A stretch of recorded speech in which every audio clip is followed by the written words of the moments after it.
Voilà. Ce soir, on va enseigner d'une manière un petit peu différente. On a vu la semaine passée, excusez-moi, la façon dont Dieu voit les enfants. La façon dont Dieu voit les gens. C'est ce regard qui croit en nous. C'est le regard de Dieu tout au long de la Bible. Et vous savez, les gens qui sont tellement sûrs d'eux-mêmes, en fait, Dieu a plutôt tendance à les rabaisser. Mais ceux qui ne croient pas en eux, Dieu vient les chercher et il est spécialiste pour les élever. Pensez à Josué, pensez à Gédéon par exemple, j'aime beaucoup cette histoire. Gédéon qui était un trouillard entre nous. Quelqu'un qui se cachait, qui avait réussi à se débrouiller, même si le pays était dévasté par les Madianites. On voit dans le livre des Juges que Josué y battait son blé dans un pressoir à raisin bien à l'abri pour que personne ne le voie. Et au jour, un ange de Dieu vient et lui dit « Salut, vaillant héros !» Et je peux imaginer que Gédéon, il a dû regarder derrière lui pour voir à qui l'ange parlait, parce qu'il se sentait certainement pas comme lui. Mais Dieu a cette capacité de voir en nous des choses qui ne sont pas encore. Et il les appelle à la vie, il nous parle comme si on l'était déjà. C'est pas pour rien que les églises, quand Paul écrit aux églises dans le Nouveau Testament, il écrit toujours aux saints qui sont à l'église d'Éphèse. Est-ce que vous avez l'impression d'être des saints? Alors d'un côté, oui, on sait qu'on est saint, on est appelé, on est mis à part, et de l'autre côté, on se dit, ouais, il y a encore du travail. Mais Dieu nous voit en Jésus-Christ, à travers le sang de Jésus. Et il voit déjà tout le potentiel de ce qu'il a acquis pour nous. Et c'est au travers de ça qu'il nous voit. Et c'est ce regard-là, ce regard qui appelle à la vie, ce regard qui libère le potentiel, ce regard qui bénit, ce regard qui transmet aux enfants comme aux adultes. Je crois en toi. Waouh! Quelle personne merveilleuse, quel privilège de t'avoir ici, aujourd'hui. Ça va faire toute la différence. Tout commence par le regard. Mais aujourd'hui, on va se pencher un tout petit peu plus sur ce regard de Dieu sur nous. Quel est le regard de Dieu sur les enfants? Qu'est-ce que la Bible nous dit sur les enfants? Quelle est leur capacité spirituelle? Juste avant, je veux faire 2 ou 3 annonces. Tout d'abord, alors j'ai oublié de mettre les choses en ordre. On aura des livres d'ici quelques semaines qui seront à disposition. J'ai écrit 3 livres, dont 2 sont déjà publiés, le 3e va sortir d'ici quelques semaines. Le premier, une vision pour les enfants dans l'église. On va essayer de le faire imprimer ici en Côte d'Ivoire pour avoir un prix canon.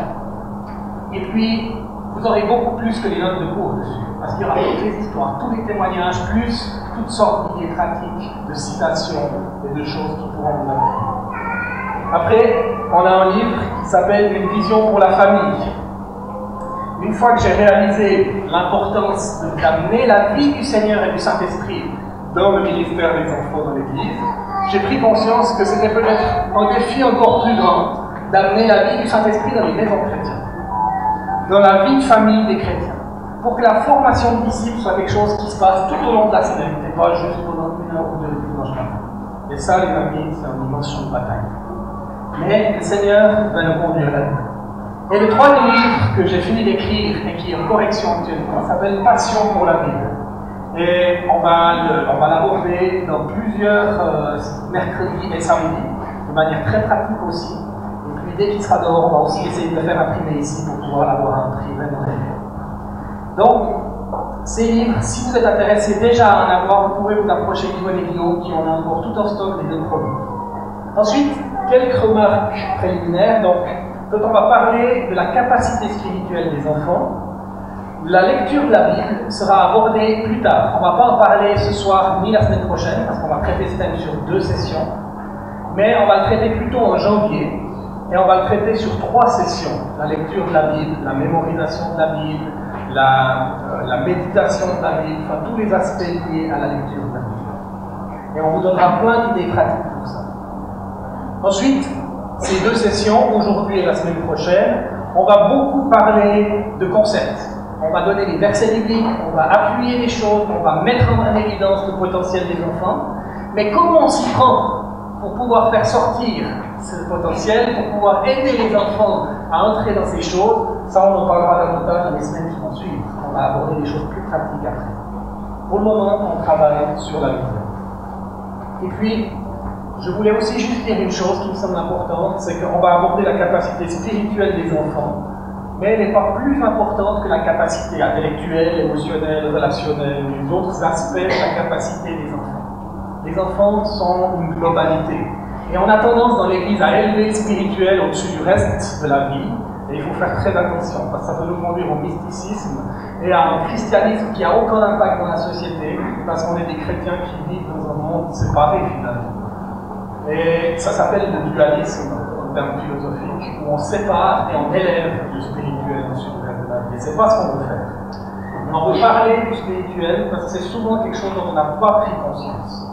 À l'école, on nous dit que les enfants ont des capacités scolaires ou intellectuelles. Les psychologues vont nous parler des capacités émotionnelles ou sociales. On va parler dans le cadre de cette formation des capacités spirituelles. Commençons. Chaque enfant a un appel et une destinée.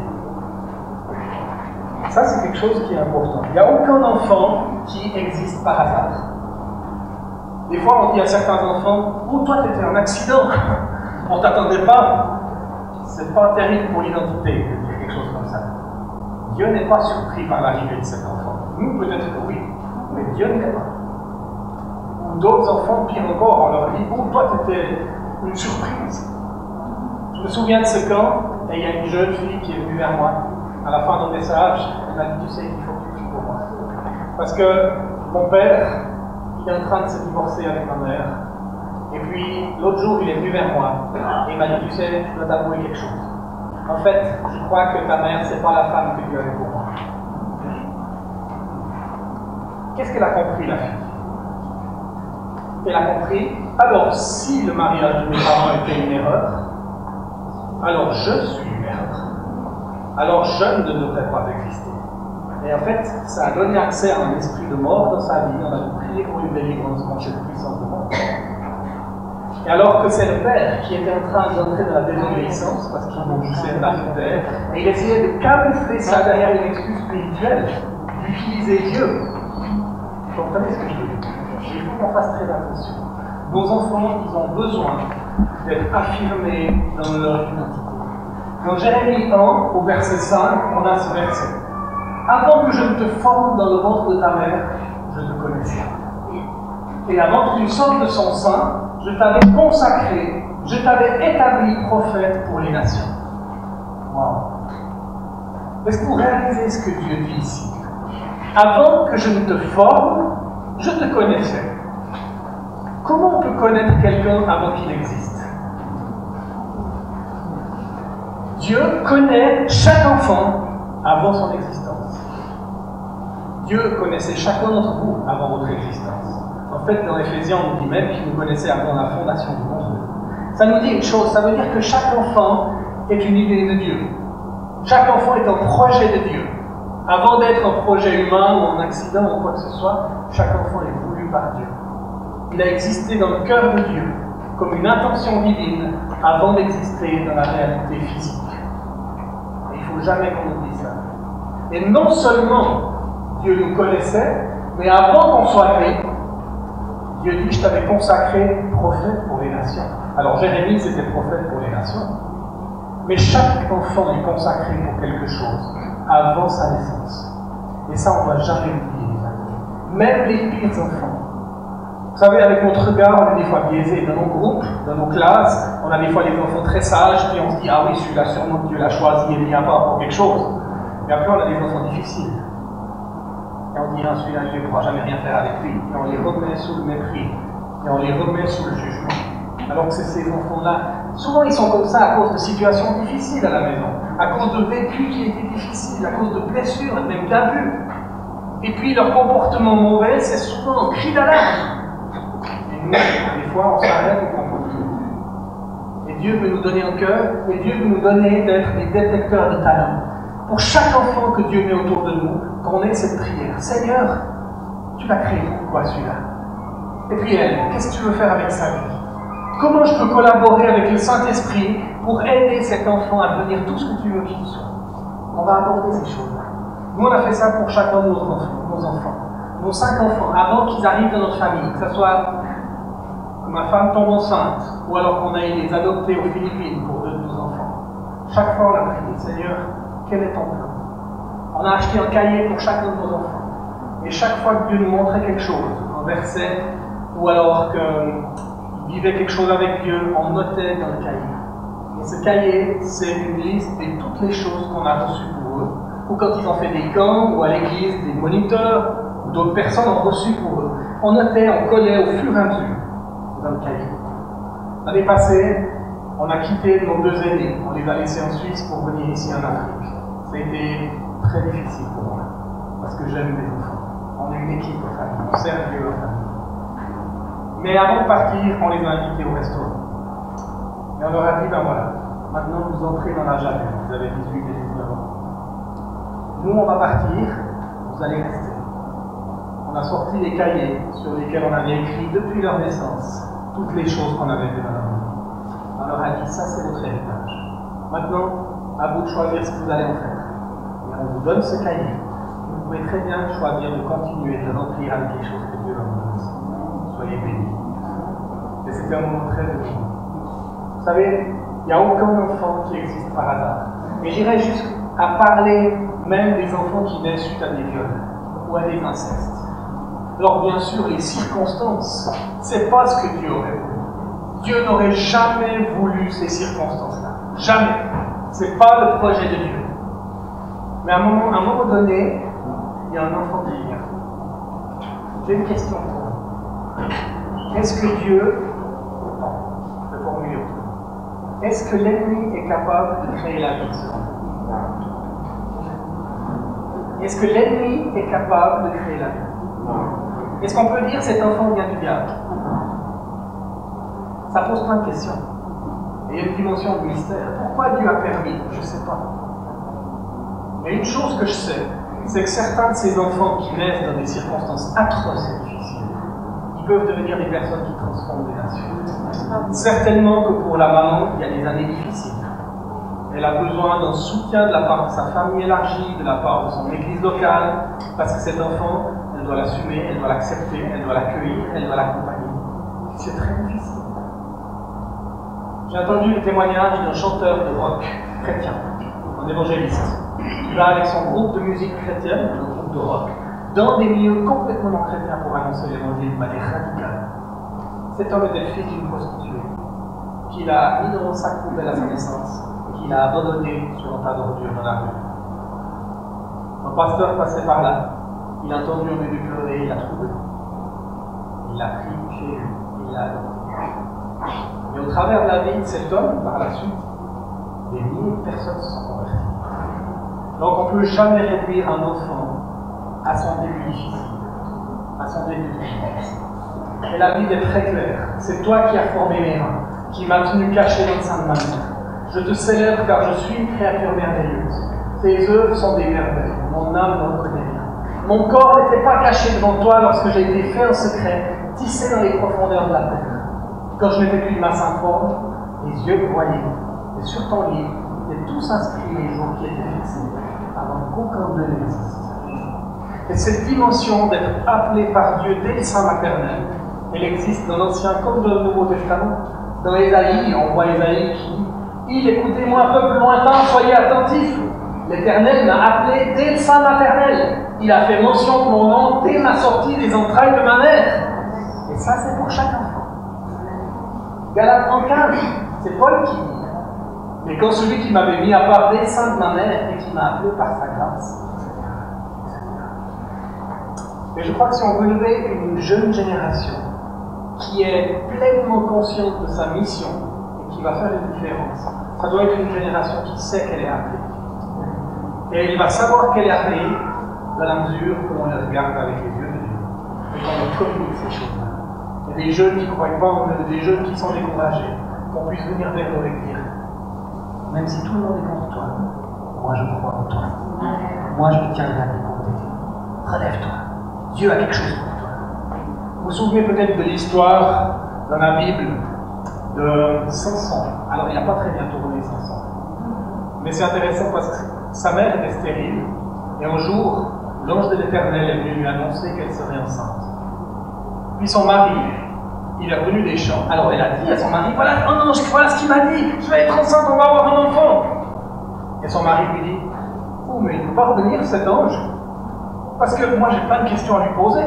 J'aimerais bien qu'il nous instruise qu'est-ce qu'on doit faire pour l'enfant qui naîtra, pour qu'il puisse entrer pleinement dans ce que Dieu a pour lui. Ça, c'est des prières que les parents doivent tous faire.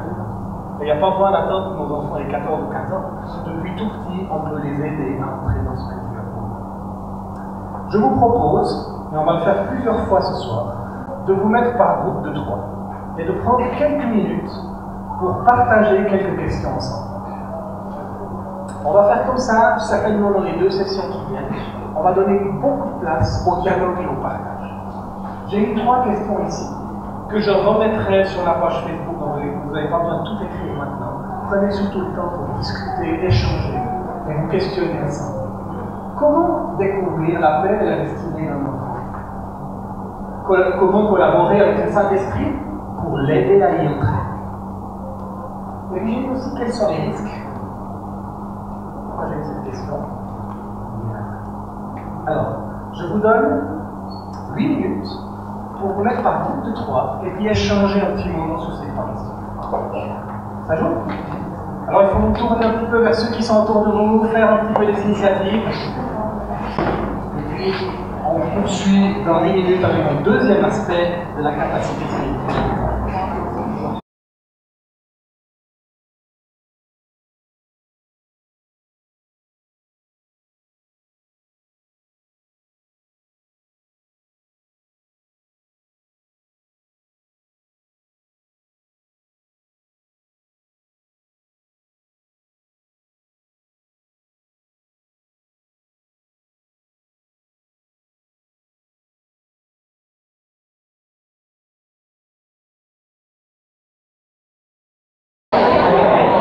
Je suis conscient que ces petits temps de partage vous laissent sur votre faim, parce que je vous lance sur des sujets, et puis vous pourriez discuter, réfléchir, prier pendant des heures, mais continuez pendant la semaine. Le but, c'est vraiment de vous mettre en mouvement, et à la fin de chaque aspect, vous aurez un petit moment pour discuter, mais bien sûr, chaque aspect va vous laisser sur votre faim. Mais je remettrai toutes ces questions sur la page Facebook. Vous pouvez continuer, vous y référer et y travailler pendant toute la semaine. Le deuxième point que j'aimerais voir avec vous, c'est la connaissance de Dieu. Chaque enfant a la capacité de connaître Dieu. En Jean, chapitre 2, verset 13, nous dit « Je vous écris, petits enfants, parce que vous avez connu le Père. Les petits enfants peuvent connaître Dieu comme mon Père. » Alors je suis conscient que dans le contexte, ça peut faire référence aux petits-enfants dans la foi, donc les nouveaux chrétiens. Mais ça peut aussi faire référence aux petits-enfants au niveau de l'âge. Depuis tout petit, un enfant peut connaître Dieu, mais il y a une petite subtilité ici. C'est qu'est-ce qu'on entend par connaître? Quand je vais dans un groupe de jeunes et que je leur pose la question « Qui connaît Didier Drogba ?» Tous les jeunes lèvent la main, moi je le connais. On va essayer dans la salle, qui connaît Didier Drogba? Il y a plein de mains qui se lèvent. Mais ma question suivante pour eux c'est, alors c'est quand la dernière fois que vous avez mangé avec lui? Et là tout le monde rit, et me dit, ah non, mais en fait on ne le connaît pas vraiment. Mais on sait qui c'est.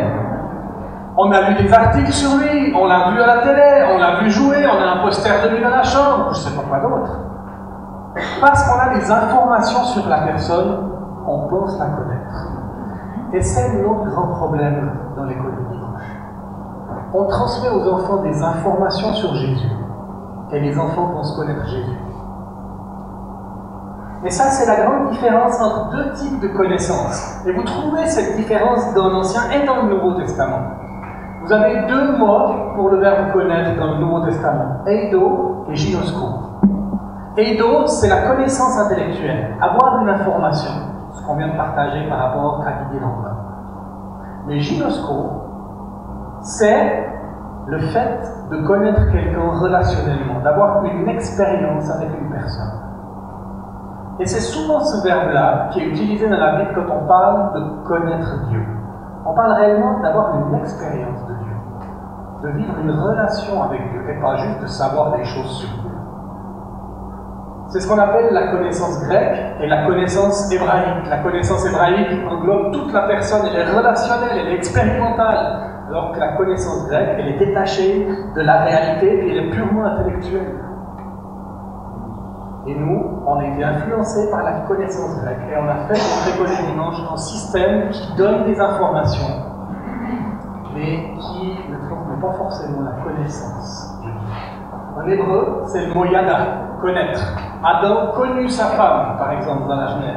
Adam, il n'a pas juste eu des informations sur sa femme, mais quelque chose de beaucoup plus intime. Et la Bible nous dit, et l'enfantal, parce que la connaissance biblique, elle ne nous laisse pas se développer. Et c'est la même chose dans la vie de nos enfants. Alors, vous vous souvenez que la semaine passée, on a parlé de Matthieu 18. Et devinez quoi? Un chapitre après Matthieu 18, il y a Matthieu 19. C'est une grande révélation. Donc ça veut dire, un chapitre après, c'est pas longtemps après que Jésus ait enseigné ses disciples sur les enfants et leur importance. Mais voilà que Jésus est en train de parler avec les pharisiens. Et c'est là que les parents viennent avec leurs petits-enfants pour que Jésus les bénisse. Alors les disciples, ils pensent bien faire. Oh là, Jésus, il est super occupé. On ne va pas laisser venir ses petits-enfants le déranger. Donc ils sont allés pour les rabrouer et repousser ses parents. Avec une bonne intention, en disant, écoutez, le maître est super occupé, vous viendrez une autre fois. Mais Jésus a interrompu son dialogue si important avec ces messieurs, si importants. Et il est allé, alors littéralement en grec, il est allé engueuler ses disciples. Il les a repris sèchement. Jésus était choqué, il était outré par le fait qu'on mette les enfants à l'écart. Et c'est là qu'il leur dit, et il ne leur dit pas avec une petite voix mielleuse, laissez les enfants venir à moi, ne les empêchez pas. Non, ça devait être plutôt de la colère. Mais laissez les enfants venir à moi, tonnerre! Ne les empêchez pas, car le royaume des cieux est pour ceux qui leur ressemblent. Il a secoué ses disciples. Et là, c'est intéressant parce que nous, on connaît bien cette histoire, on la cite dans les présentations d'enfants, dans les cérémonies où les enfants passent à un stade, un rite de passage, à une autre étape dans leur vie. Et on rappelle que Jésus, il aime les enfants. Mais on ne réalise pas que bien souvent, on fait la même chose que les disciples. Avec nos méthodes, on se place entre Jésus et les enfants. Et on laisse les enfants venir jusqu'à nous, jusqu'à nos leçons, jusqu'à nos bricolages, jusqu'à nos chants, jusqu'à nos activités, jusqu'à nos jeux, jusqu'à nos programmes. Mais quand est-ce qu'on s'enlève du chemin pour les laisser aller jusqu'à Jésus? Parce que les enfants peuvent connaître Jésus, ils peuvent avoir une expérience de Jésus. Alors vous allez me dire, mais qu'est-ce que tu veux dire par là? Je vais vous donner 2 témoignages. Le premier camp que j'ai fait avec les enfants, c'était dans les années 1980. J'étais jeune converti, je venais de découvrir que Dieu m'appelait auprès des enfants alors qu'avant il me cassait les pieds. J'avais aucun amour et intérêt pour les enfants. Dieu était en train de changer mon cœur. Et j'ai fait un camp avec la Ligue pour la lecture de la Bible, un camp pour des enfants entre 8 et 12 ans. Et à un moment donné, 2 garçons ont commencé à se bagarrer. C'était terrible. Ils se tapaient dessus, c'était violent. On est venu avec un autre moniteur, on les a séparés, j'en ai ceinturé un dans les mains. Et puis il a commencé à se débattre, j'ai pris quelques coups au passage. Et il hurlait, je vais le tuer, il m'énerve, c'est lui qui a commencé. Et moi j'allais commencer à lui faire ma leçon de morale. Ah non, exode pas, si tu ne tueras point, etc. Mais j'ai senti le Saint-Esprit parler à mon cœur, me dire, tais-toi, tu te tais, tu l'envoies vers moi. Dans mon cœur, j'ai commencé à argumenter avec Dieu. Je dis, mais Seigneur, c'est pas possible, c'est qu'un enfant, ce n'est que. Et puis il est dans un tel état émotionnel, il ne pourra jamais entendre quelque chose de ta part. Hein? Nous, on sait mieux que Dieu, des fois. On place les enfants dans nos boîtes de jugement. Mais Dieu n'a rien dit d'autre. Donc, quand Dieu ne dit rien d'autre, on obéit à la dernière chose qu'il nous a montrée. Alors, j'ai dit à l'enfant, qui s'appelait Michael, écoute, Michael, je comprends que tu sois fâché, mais 30 minutes, va au pied de l'arbre là-bas, tu vas te calmer, et tu demandes à Jésus ce que tu vas faire. Ouais, mais il a commencé. J'ai dit, je ne veux rien savoir, tu vas te calmer au pied de l'arbre là-bas, et tu demandes à Jésus ce que tu dois faire.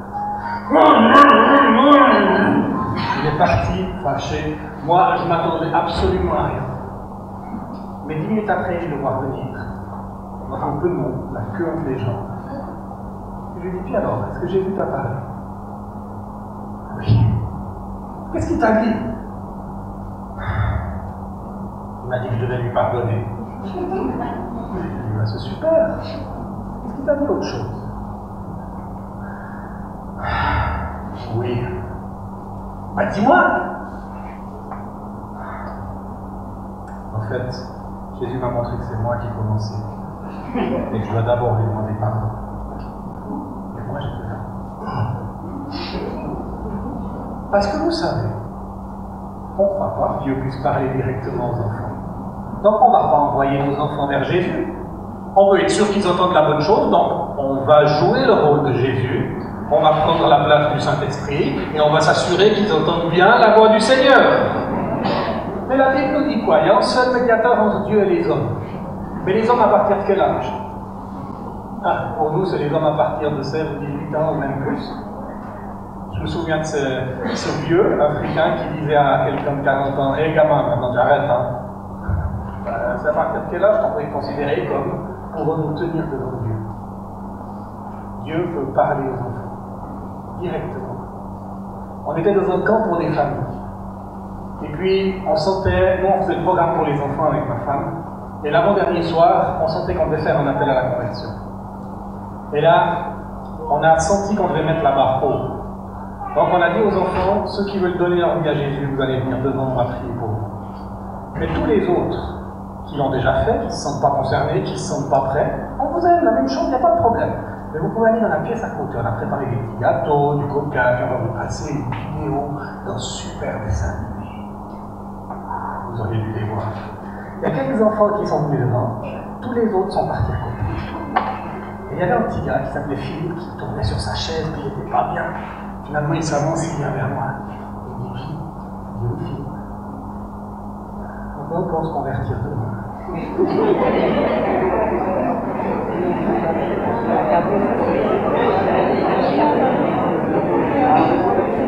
Ils sont pas bêtes, hein? Qu'est-ce qu'ils voulaient? Ils voulaient voir un dessin animé, mais en même temps, il était touché, donc il était tiraillé. Et vous savez, encore une fois, c'est facile de prendre la place du Saint-Esprit et de manipuler une conversion d'enfants. Parce que les enfants, ils vont vous faire plaisir. Et tu peux lui dire, mais Philippe, qu'est-ce que c'est une vidéo à côté de ton éternité? Si tu meurs cette nuit, tu vas passer où ton éternité? Et puis on commence à mettre une pression spirituelle, et l'enfant va se convertir. Et après on va dire, on a eu 20 conversions d'enfants, gloire à Dieu. Est-ce que c'est vraiment des conversions? Non. Ils se sont convertis pour vous faire plaisir, parce que vous avez mis la pression. Mais ce n'est pas l'œuvre du Saint-Esprit. Il nous faut faire très attention de laisser nos enfants venir à Jésus. J'ai vu Philippe retourner à sa place, il a bougé les lèvres. J'ai vu qu'il priait, il s'est avancé, on a prié pour lui. Ça a été sa décision. Ne prenez jamais une décision de conversion à la place de quelqu'un d'autre. Et puis si l'enfant n'est pas prêt, forcez pas. Si ce n'est pas le temps, forcez pas. Une conversion avant l'heure, on n'est pas sauvé. Une conversion manipulée, elle ne vient pas du cœur. Est-ce que ça marche tout le temps? Si on dit à l'enfant, demande à Jésus, est-ce qu'il va tout de suite et toujours recevoir une parole de Jésus? Non. C'est des enfants. Et on doit leur apprendre.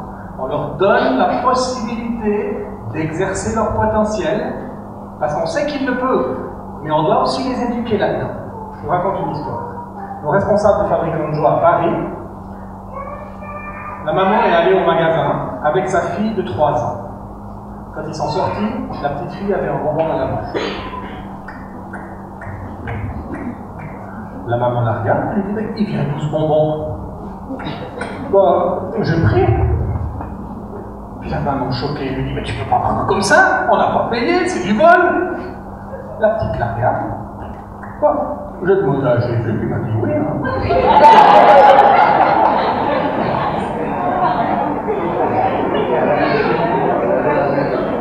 Qu'est-ce que vous faites devant une telle ingénuité? La maman s'est mise à genoux à côté de sa fille, elle a dit, ben écoute, je pense pas que c'était Jésus. Je pense que tu as eu envie de ce bonbon. Tu m'inventes ça parce que tu avais vraiment envie de l'avoir. Mais maintenant, voilà ce qu'on va faire. Tu sais comment je sais que c'est pas Jésus? Parce qu'il a écrit un gros livre il y a plein d'années. Et dans ce livre, il a dit qu'on ne devait pas voler. Et voler, c'est prendre quelque chose qu'on n'a pas payé, qui ne nous appartient pas. Donc, tu as volé. Et Jésus ne peut pas contredire ce qu'il nous a écrit. Alors, on va retourner au magasin. Tu vas demander pardon au vendeur. On va payer ce moment. C'est pas grand-chose, hein. C'est peut-être même pas 100 CFA. Puis après, on va retourner à la maison et tu vas travailler 1 heure pour moi, pour pouvoir rembourser ce moment. Pas besoin de fessées, de violence, de cris, quoi que ce soit. Mais utiliser la situation pour former un disciple. C'est une excellente situation d'apprentissage. C'est génial. Et la maman, elle a réagi exactement comme il fallait. Mais tout ça pour dire que c'est pas forcé que tout ce que l'enfant va recevoir sera de Dieu et que ça va marcher à tous les coups. Mais on éduque l'enfant et on lui donne des occasions de s'exercer à s'approcher de Jésus parce qu'on croit qu'il en est capable. Et de temps en temps, il va saisir cette occasion et il va vivre quelque chose. Et une autre fois, il va passer à côté. Mais c'est des enfants. Ils sont en progression, ils sont en croissance, comme nous d'ailleurs. Nous aussi, des fois, on passe encore à côté de ce que Jésus aimerait nous dire. Nous aussi, des fois, on prend nos désirs pour des réalités ou pour la voix de Dieu. On est encore au chemin aussi. Donc, les enfants ont la capacité de s'approcher de Dieu. Et on a cette promesse dans Jérémie 31 au verset 34. Tous me connaîtront, du plus petit d'entre eux jusqu'au plus grand. Ça, c'est la promesse de Jésus pour nos églises et pour nos familles.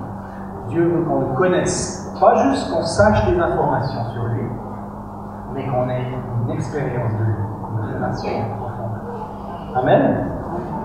Alors, vous pouvez vous remettre dans vos groupes de 3 et je vais vous redonner 8 minutes pour vous poser ces questions. Dans quelle connaissance de Dieu conduit-on les enfants de notre église, de nos familles? Et peut-être que vous avez différentes expériences suivant les églises, donc partagez simplement. Ensuite, j'ai dit pourquoi, à votre avis? Et puis troisièmement, qu'est-ce qu'on a tendance à placer entre Jésus et les enfants pour remplacer le Saint-Esprit ou Jésus lui-même? Alors, je vous laisse vous tourner les uns vers les autres et discuter un petit moment, et puis on reprend dans une vingtaine de minutes. Je pense que c'est ça, une vingtaine de minutes.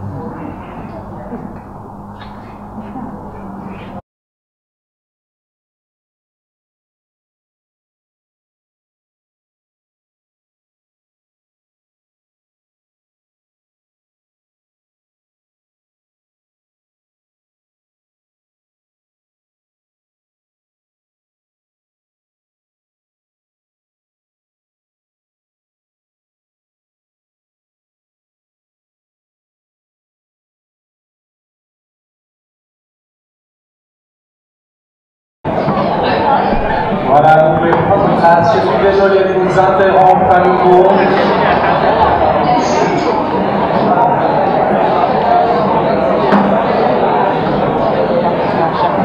Mon frère me disait, mais ça serait bien qu'on puisse prendre le temps d'écouter un feedback de tous les groupes qui discutent. J'ai dit oui, mais alors si on choisit de faire ça, ben, on n'aborde qu'un seul point de toute la soirée, parce que c'est sûr que bon, ça serait très intéressant de pouvoir vous entendre, de pouvoir avoir une vraie discussion. Mais ce qui est prévu, c'est qu'à la fin de l'enseignement et du dernier temps de discussion que vous aurez, il y a un temps de questions-réponses. Vous pourrez formuler certaines de vos remarques, de vos réactions, de vos questions, et là je pourrais donner un avis ou une réflexion dessus. Mais on n'arrive pas à le faire pour tous les points, mais au moins vous offrir un espace pour sortir un petit peu ce que vous pensez, ce qui vous fait réfléchir, ce qui vous interpelle, ce avec quoi vous n'êtes pas d'accord, parce que vous avez des suggestions de droite, pas être d'accord. Donc, comprenez, on doit faire des choix, et puis, voilà, on essaie de trouver cet équilibre entre le partage et puis l'enseignement. On va entrer dans le point suivant, qui est la vie de l'Esprit, la vie du Saint-Esprit. Et j'aimerais dire que les enfants ont la capacité d'expérimenter le Saint-Esprit, de vivre avec le Saint-Esprit dès leur plus jeune âge. Je ne sais pas quelle est votre théologie du Saint-Esprit. Je sais qu'on a plusieurs églises représentées, plusieurs dénominations, plusieurs théologies aussi. Je ne sais pas si vous pensez que le Saint-Esprit est reçu à la conversion pleinement, ou si vous pensez qu'il faut une deuxième expérience pour recevoir le Saint-Esprit. En fait, ça m'est un peu égal. Moi je sais une chose, c'est que la Bible nous demande d'être remplis du Saint-Esprit. Et si elle nous dit, si elle nous commande de l'être, c'est qu'il y a la possibilité de ne pas l'être. Donc, moi j'aimerais que les jeunes croyants puissent vivre cette dimension du Saint-Esprit aussi dès leur plus jeune âge et qu'ils puissent obéir à la parole, donc être remplis du Saint-Esprit, quel que soit leur âge. Ma fille a été remplie du Saint-Esprit la première fois, elle avait 2 ans et demi. Vers 2 ans, je suis rentré une fois du travail, elle était à la maison, elle lisait un livre qui s'appelle L'imagerie de la Bible avec plein de dessins, puis elle a vu Jésus sur la croix qui saignait. Elle m'a dit, papa, qu'est-ce qu'il y a sur la croix, Jésus et tout. Puis je lui ai expliqué. Puis je lui ai dit que c'est pour elle qu'il est mort. Parce qu'elle voulait lui donner sa vie. Alors on s'est agenouillés, et puis j'ai pris ses mains, et puis elle a dit, Jésus, je te donne mon cœur. 2 semaines après, je suis rentré du travail, elle est revenue vers moi avec son petit livre, puis là elle était 2 pages plus loin, quand les flammes de feu descendent sur les disciples le jour de la Pentecôte. Elle dit, papa, c'est quoi ça? Et je lui ai raconté l'histoire. Et je lui ai dit, mais Dieu peut te remplir aussi de son Saint-Esprit à ton niveau. Est-ce que tu aimerais recevoir le Saint-Esprit de Dieu qui te rendra capable de lui obéir, de le suivre, et puis d'agir dans sa puissance? Et j'ai prié pour elle. Et je lui ai dit, comment tu te sens? C'est tout chaud à l'intérieur. Je lui ai dit, c'est souvent ce qui se passe quand le Saint-Esprit nous visite. Notre fils, le deuxième, a 4 ans et demi. Il est rempli du Saint-Esprit dans une réunion de louange dans un camp des fabricants de joie.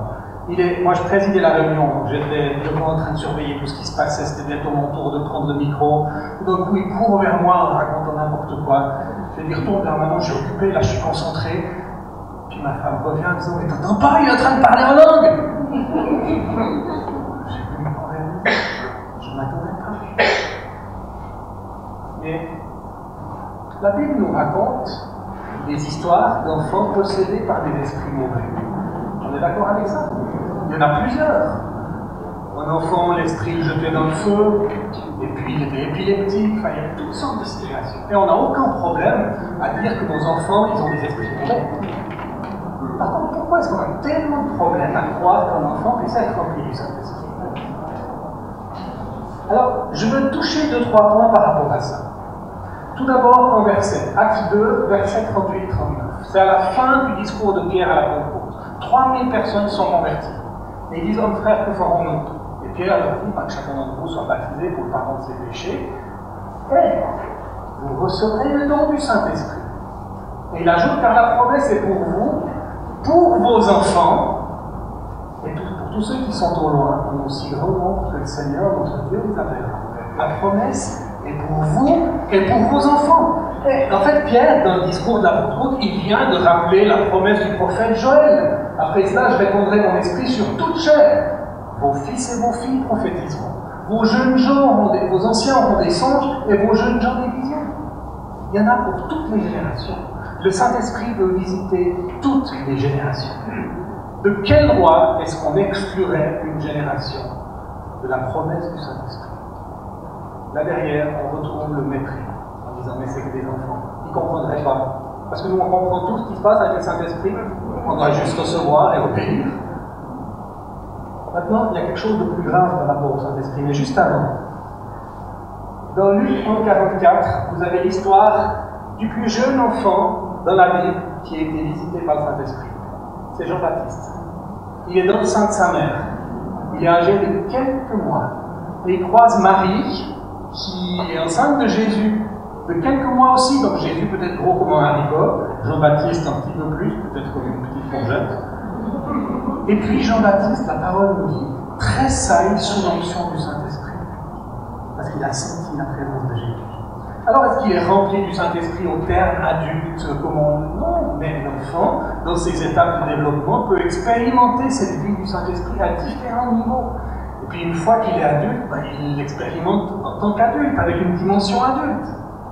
Mais avant, c'est tout aussi valide, parce que ça le rejoint là où il est. D'ailleurs, la prophétie qui avait été donnée pour Jean-Baptiste, c'est qu'il serait rempli de l'Esprit Saint dès le sein de sa mère.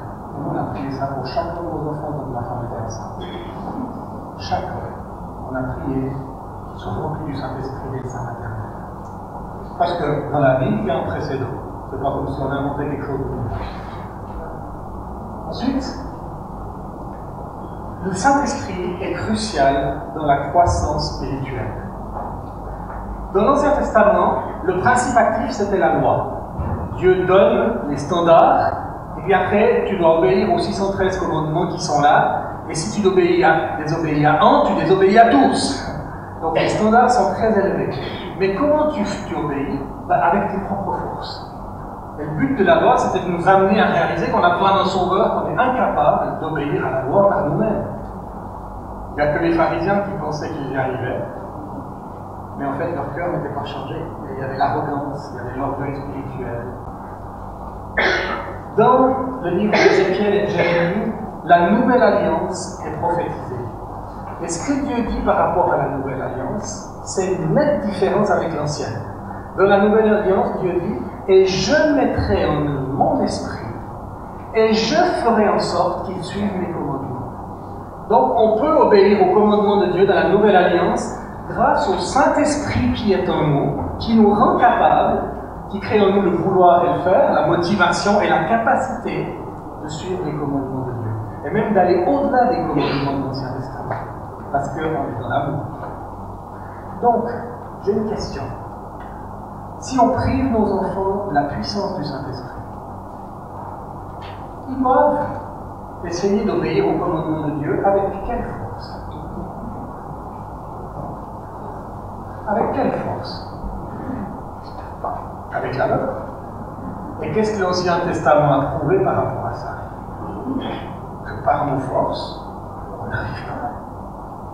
Donc, quelque part, on leur dit, tu dois faire ça, mais on ne leur donne pas la capacité de le faire. Ou alors, on les oriente sur les rails de l'Ancien Testament en disant, obéis à la loi. Et ça développe chez l'enfant un sentiment d'échec et d'incapacité. On reviendra sur ces choses, mais c'est des choses qui sont très importantes. Donc, quand je parle du Saint-Esprit, je ne parle pas seulement des dons spirituels, où les enfants peuvent agir dans la puissance de Dieu, bien sûr que j'y crois. Et bien sûr que c'est important. Mais c'est des choses encore plus fondamentales, comme carburant de la nouvelle alliance pour grandir dans sa vie chrétienne.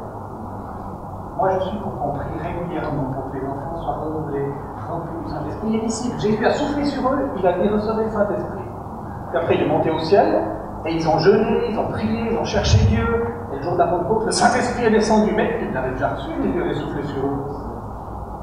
Puis après, quand ils sont sortis de prison, ils ont dit Seigneur, remplis-nous de ton esprit pour qu'on puisse annoncer ta parole sans crainte et avec assurance. Et le Saint-Esprit est descendu sur eux, mais ils l'avaient déjà reçu. Donc ils vivaient continuellement en renouvellement dans cette dimension du Saint-Esprit parce qu'ils savaient que sans l'esprit, ils étaient rien. Et nos enfants, sans l'esprit, on ne peut pas attendre d'eux qu'ils soient des légalistes. On va faire des pharisiens. On va attendre d'eux comportements qui sont pour la plupart incapables de produire avec le cœur. Vous comprenez ce que je veux dire? Donc, il nous faut réfléchir à ça. Le Saint-Esprit a un rôle crucial dans notre croissance. Et je veux juste citer, pour terminer cette section, un revivaliste, un homme de réveil, qui prêche le réveil aux enfants. Et voilà ce que cet homme, qui s'appelle David Waters, un anglais, a écrit. Les enfants ne reçoivent pas un Saint-Esprit jugant. Remplis du Saint-Esprit, ils peuvent vivre bien plus que murmurer quelques syllabes de prière. Comme nous, adultes, excluons les enfants des activités spirituelles, nous pouvons passer à côté d'un mouvement de l'esprit. Mais le fait de reconnaître que Dieu utilise ces petits porte atteinte à notre orgueil et donne plus de place au Seigneur. Intéressant. Alors, on soulève des points importants, hein? Et j'aimerais vous proposer de vous remettre par le 3 et je vous redonne quelques questions. Est-ce qu'on prie pour que les enfants soient remplis du Saint-Esprit dans l'Église?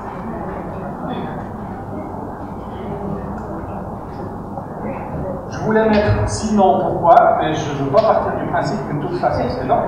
Peut-être qu'il y a des églises où c'est le cas. Donc pourquoi ou pourquoi pas, à votre avis? Pourquoi est-ce qu'on ne le fait pas? Ou pourquoi est-ce qu'on le fait si on a choisi de le faire? Et puis quels sont les dangers, entre guillemets, de pousser les enfants dans ces choses, si on peut utiliser cette expression? Vous comprenez les questions? Alors je vous redonne 8 minutes, et puis on se retrouve pour la dernière étape pour ce soir.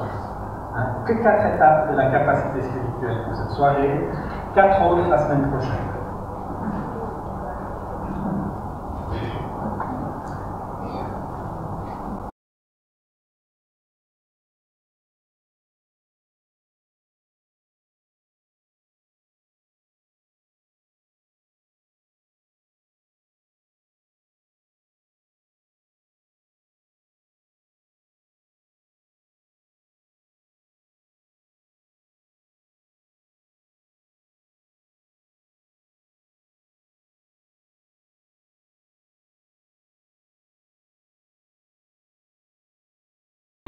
Ah, ça me fend le cœur de devoir vous interrompre parce que je vois que ça parle, ça chauffe, ça discute, ça fait réfléchir. Et c'est bien, c'est super.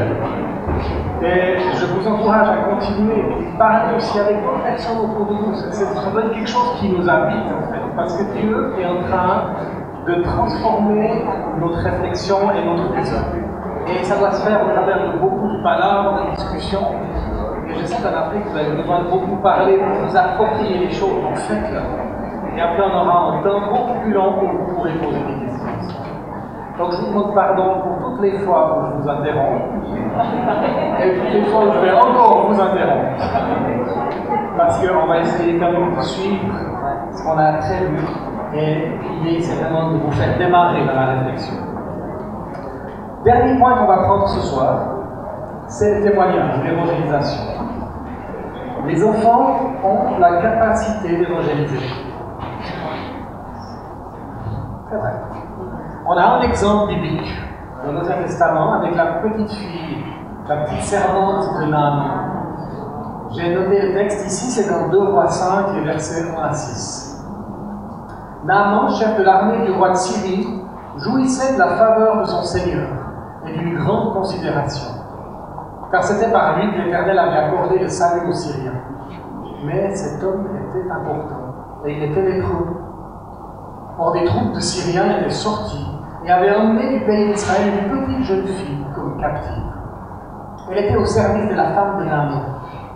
Elle dit à sa maîtresse, « Oh, si mon Seigneur était auprès du prophète qui est à Samarie, celui-ci le débarrasserait de sa lèpre. » Naaman va le rapporter à son Seigneur en ces termes. La jeune fille du pays d'Israël a parlé de telle et telle manière. Alors le roi de Syrie dit, « Va, rends-toi à Samarie, et j'enverrai une lettre au roi d'Israël. » Il partit en prenant avec lui 10 talents d'argent, 6 000 pièces d'or et 10 vêtements de richesse. Il apporta au roi d'Israël la lettre où il était dit, « Maintenant, quand cette lettre te sera parvenue, tu sauras que je t'envoie Naaman, mon serviteur, afin que tu le débarrasses de sa lettre. » On aime recevoir ce genre de lettre. Allez, comme si on pouvait faire quoi que ce soit. D'ailleurs, le roi va même, je crois, déchirer ses vêtements parce qu'ils sont bien impuissants pour répondre à une telle lettre. Mais ce qu'on veut souligner ici, c'est le rôle crucial que joue cet enfant. Grâce à cet enfant, c'est tout un processus incroyable de conversion d'une des personnalités syriennes les plus importantes qui va se jouer. Sa guérison et sa conversion. Par le témoignage de l'enfant. Alors on a expérimenté que les enfants peuvent évangéliser, que les enfants aiment évangéliser. Alors attention, moi je ne pousse jamais un enfant plus loin que là où il en est spirituellement. Donc si l'enfant n'est pas vraiment converti, on ne va pas le faire évangéliser. Il faut l'amener à partager quelque chose qu'il vit, pas quelque chose qu'il sait ou qu'il croit. Par exemple, en Suisse, on a souvent fait le programme des enfants dans des grandes conférences de guérison, avec Reinhard Bonnke, Heidi Becker ou des gens comme ça. Et puis, il venait parler aux enfants comme aux adultes, parce que pour nous, les enfants sont entendus.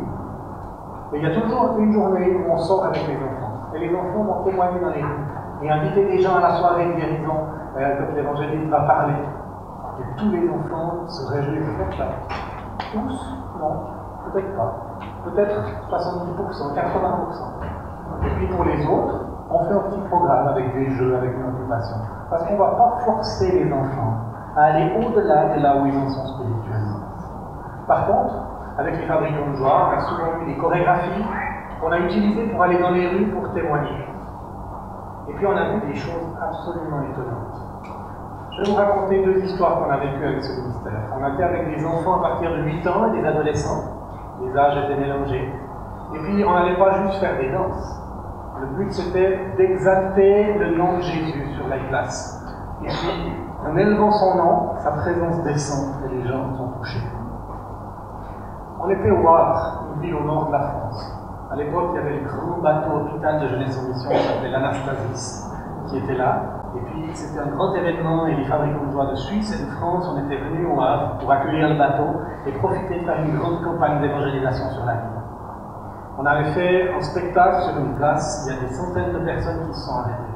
Et vous savez, en Europe, les gens ne restent pas longtemps. Il faut les accrocher. Donc on a fait un spectacle de trois danses avec quelques témoignages des enfants, des prières entre deux. Et à la fin, j'ai pris le micro et je savais qu'il fallait que je parle 2 minutes maximum, sinon tout le monde était loin. Donc, j'ai présenté l'évangile en 2 minutes. Après, j'ai reposé le micro, les enfants sont partis pour aller témoigner et parler avec les gens. À ce moment-là, il y a quelqu'un qui m'accoste, qui me crie depuis derrière. « Hé, toi là, ton Dieu, ça fait 10 ans qu'il m'a laissé tomber !» Je me suis retourné, et c'était un clochard, un sans-abri, un homme qui vivait sous les ponts, qui était habillé avec des guenilles, qui sentait mauvais, qui était mal rasé. Et il s'approche de moi, et j'ai parlé avec lui. Il s'appelait Michel, il m'a raconté sa vie.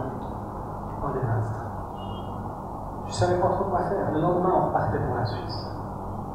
J'ai dit, écoute, Michel, tout ce que je peux te proposer, c'est qu'on prie pour toi avec les enfants. Tu serais d'accord pour prier pour toi? Il a réfléchi un moment, il a dit, ouais, je crois que ça ne me ferait pas de mal. Attends, je vais aller chercher 2 copains, ça va faire du bien aussi.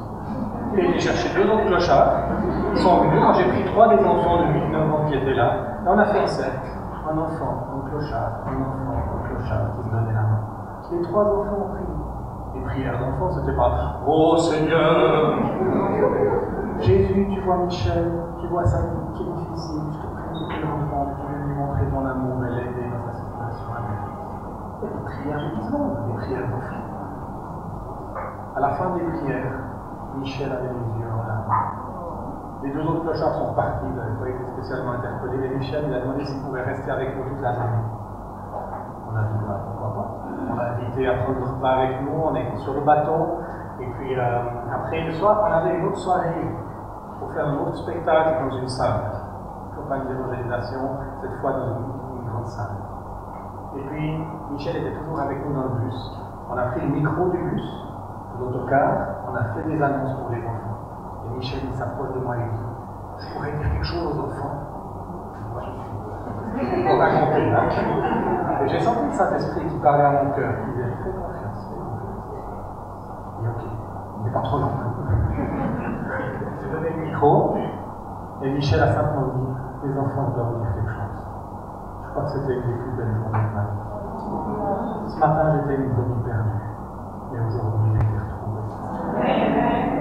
C'était bouleversant. Le soir, on est allé dans cette salle, on s'est absenté avec les enfants parce qu'on fait avant chaque spectacle ce qu'on appelle une préparation du cœur.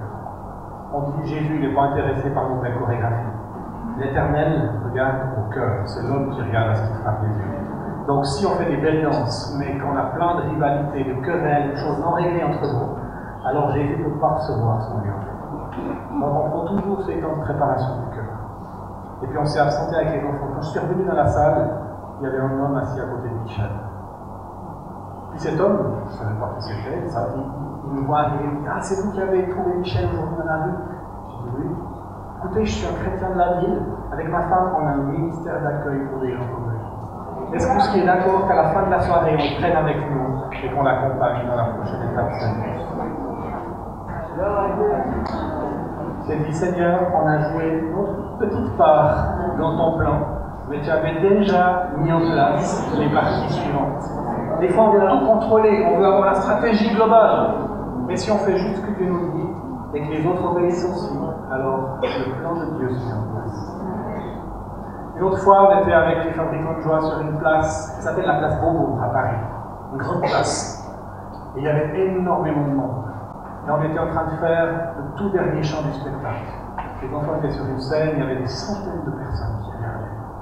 Et on avait dit aux enfants, pendant ce chant, vous allez prier pour une personne que Dieu vous montre, que Dieu vous met à cœur dans la foule. Vous demandez au Seigneur de vous mettre à cœur une personne. et vous priez pendant tout le chant pour la personne.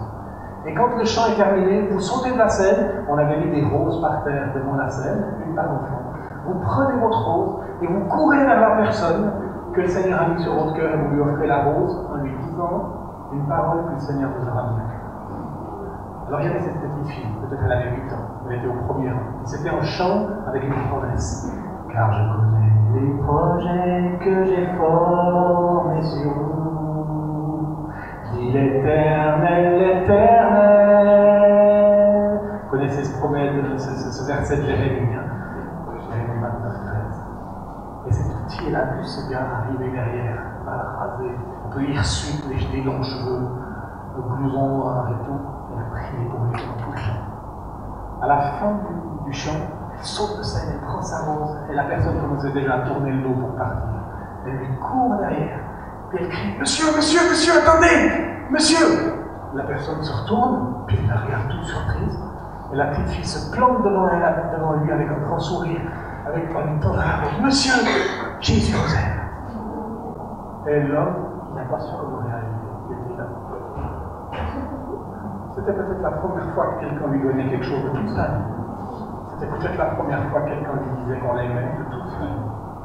Et avec l'innocence d'un enfant, il est complètement désarmé, il a fondu en larmes, ses frères. Dieu utilise les enfants. Et on est souvent allé dans les rues, avec nos enfants aussi. Je me souviens, on était dans une ville en Suisse, et on évangélisait les gens, nos enfants avaient fait des dessins de scène publique. Ils s'approchaient des gens, ils disaient « Bonjour, est-ce qu'on peut vous offrir un dessin ?»« Oh, merci beaucoup mon petit, qu'est-ce que c'est ?» Et puis, c'est l'histoire de Jésus qui guérit en paradis. Si vous voulez, on peut aussi prier pour vous, pour quelque chose. Et puis, c'était une manière d'offrir un contact. Et à un moment donné, notre fille, qui devait avoir 7 ans à l'époque, elle a dit « Papa, maman, le prochain, je vais tout seul. » T'es sûr ? Oui. Alors, on a donné un dessin, puis on s'est tenu à distance, bien sûr, on observait, puis on priait. Et puis, elle a vu une grand-maman qui était sur un bord. Elle s'est approchée, puis on a vu le dessin, discuter avec la grand-maman. Puis on se demande ce qui s'est passé, ce qu'il disait. Nous, on priait à distance. Tout d'un coup, on a vu notre fille mettre sa main sur l'épaule, commencer à crier pour la dame. Puis après, il est revenu avec un gros sourire. C'est bon! Qu'est-ce qu'on éduque nos enfants dans la crainte des hommes? Ou est-ce qu'on leur apprend qu'avec Jésus, tout est possible? Et qu'ils sont un instrument puissant dans les mains du Seigneur, qui fait souvent fondre la résistance des gens.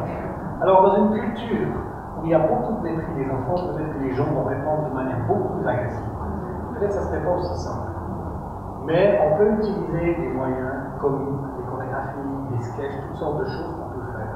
On peut donner des plateformes aux enfants pour qu'ils puissent évangéliser. Et on l'a vécu avec les fabricants de joie en Afrique, à plein de situations, dans plein de contextes, pour des villages, des endroits peut-être un peu plus sécures, un certain nombre d'endroits.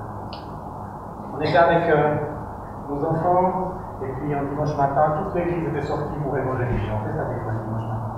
Et puis il y avait un endroit où il y avait beaucoup de trafiquants de drogue dans notre ville. Et puis les gens ne s'approchaient pas trop de lui. Ils avaient une technique. Ils étaient tous les 20 mètres, il y en avait un. Comme ça, si la police s'approchait d'entre eux, c'était un signal pour tous les autres qui s'éclipsaient. Puis notre fille Maë, qui a aujourd'hui 11 ans, mais à l'époque elle en avait 6, elle n'a jamais eu peur tellement des gens. Elle a dit, moi, ces gens qui vont de la route, ils font des trucs pas bien. Il faut que je parte Jésus. Elle dit, ok. Alors, je suis allé avec elle, dans le premier. Puis elle s'est approchée, c'était un Africain. Donc, parler spirituel avec un Africain, il n'y a aucun problème. Si on demande en Suisse, vous connaissez Jésus, c'est une histoire de religion et tout, parce que c'est vraiment quelque chose de privé en Suisse. Mais avec un Africain, tu peux parler de toutes les choses spirituelles sans problème. Puis l'Africain dit, ah ouais, je connais Jésus et tout. Alors pourquoi tu vendes de la drogue? Moi j'étais à côté, je me disais, qu'est-ce qu'il marche? J'ai dit, bon, on va laisse faire, on va voir, je priais dans mon cœur. Puis après, il a demandé si je pouvais prier pour lui. Puis il a dit, ah oui, c'est pas converti ou quoi que ce soit, mais nos enfants, ils aiment l'évangélisation. Et quand, des fois, on avait des soirées d'évangélisation, on avait des flyers qu'on voulait distribuer. Nos enfants, c'était souvent, quand je dis nos enfants, c'est pas les membres de la famille célèbre, mais les enfants qu'on prenait avec nous. C'était souvent les plus aidés, ils allaient même au feu rouge quand les voitures étaient arrêtées, ils tapaient au vide des voitures, ils disaient une invitation, il faut venir, c'est vraiment bien, c'est vraiment important. Et souvent, mais quand on a une évangélisation, est-ce qu'on associe les enfants? est-ce qu'on les considère comme une flèche? La Bible les considère comme des flèches. Heureux l'homme qui a rempli son carquois. Mais nous, on ne les considère pas comme des flèches. Est-ce qu'on forme nos enfants à évangéliser pour qu'ils puissent annoncer l'évangile à leurs copains, par exemple? Si on croit dans leur potentiel, alors on va les prendre au sérieux. On ne va pas se contenter de les mettre dans une garderie pour les occuper jusqu'à ce qu'ils soient à l'âge où nous on les considère comme utiles pour le Seigneur. Parce que dans la Bible, Dieu se plaît à utiliser des choses folles. C'est une maîtrise. Bon, on pourrait raconter beaucoup de choses. Lisez mon livre, il y a beaucoup de témoignages qui vont vous stimuler dans ce sens-là. Je ne sais pas comment vous recevez tout ce que je vous partage ce soir. Est-ce que ça vous enthousiasme? Est-ce que vous êtes plutôt un peu sceptique en vous disant qu'est-ce qu'il vous raconte? Vous aimez ça, mais je ne sais pas si tout le monde pense ça. Donc, voilà ce que je vous propose qu'on fasse. Pendant les 20 minutes qui viennent, on va simplement avoir un temps où vous pouvez réagir. Et puis, si vous avez une question, une remarque, venez ici devant, vous la dites au micro, et puis moi, je réponds ou je complète ou je dis après, je pense que ok? Alors, qui aimerait réagir à ce qu'il a entendu ou rien entendu? Poser une question, demander un complément d'information.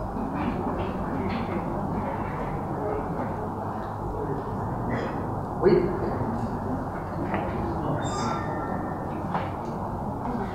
Moi, je vais poser par la dernière question. Quelle est votre réaction par rapport à ce qui se passe actuellement? Comment est-ce qu'on ressent qu'on soit dans l'enseignement? Pour moi, aujourd'hui, c'est comme s'il y a des barrières qui sont bousculées, comme s'il y avait des bornes qui sont dépassées actuellement. Il y a des choses qui s'écrivent en moi. Comme si je suis limité, je suis quelqu'un qui vraiment apprend de nouvelles choses, et après je se bouscule dans ma tête. Mes conceptions antérieures sont en train de tomber par rapport au regard que j'ai sur les enfants. Je ne peux pas imaginer que cette chose pouvait se passer avec ces enfants. Par exemple, prier pour que les enfants aient le Saint-Esprit. Prier pour les enfants de 2 ans, 3 ans, 5 ans, pour qu'ils aient le Saint-Esprit. Alors que l'on sait qu'en Afrique, les plus grands sorciers en général sont les enfants. De 5 ans, 3 ans, qui sont des rois dans leur royaume. Et jamais on ne peut penser que l'Esprit de Dieu aussi peut utiliser ces enfants pour être puissants dans le royaume de Dieu. Pas comme des rois, mais quand même des personnes qui peuvent faire des choses au-delà de ce qu'on peut imaginer ou penser. Vraiment, c'est cette moi comme si on bousculait beaucoup de choses dans mon cœur par rapport aux enfants. Amen. Amen. Ça me rappelle le verset qu'on avait donné le premier soir. Élargis l'espace de ta porte, le verset d'Ésaïe. Oui, je crois que Dieu est en train d'élargir, mais ça bouscule. Et pour le moment, on n'a jamais vécu ça, mais vous savez, les enfants ont une tendance à entrer dans le cadre des attentes qu'on a à leur sujet. Donc si nos attentes au niveau des enfants sont basses, ils vont se comporter dans ce cadre-là. Mais si on élève nos attentes, vous allez voir petit à petit, les enfants vont aussi élever leur vécu et leurs apprentissages. Oui. Il y a quelqu'un qui lève la main. Oui. Est-ce que vous voulez venir jusqu'au micro? Ce sera plus simple pour que tout le monde vous comprenne bien.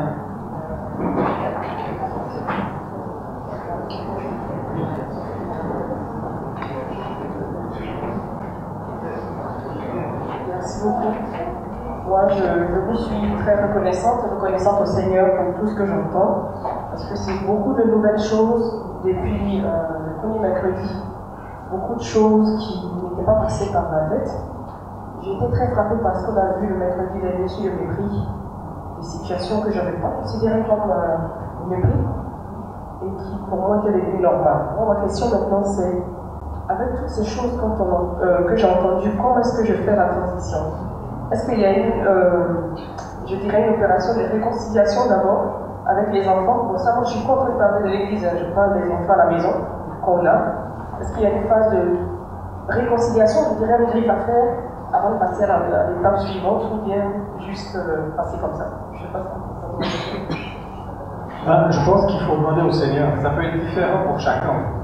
Parce que ce que vous avez vécu avec vos enfants, c'est différent dans chaque famille, dans chaque situation, dans chaque église, dans chaque contexte. C'est unique.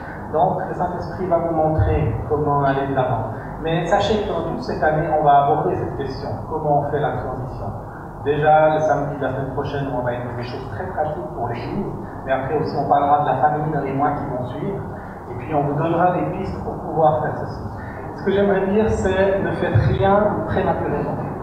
Attendez que le Saint-Esprit ait fait son œuvre en profondeur et qu'il vous donne une conviction sur les pas que vous devez suivre, plutôt que de précipiter les choses et de les faire à la va-vite, voire à la légère.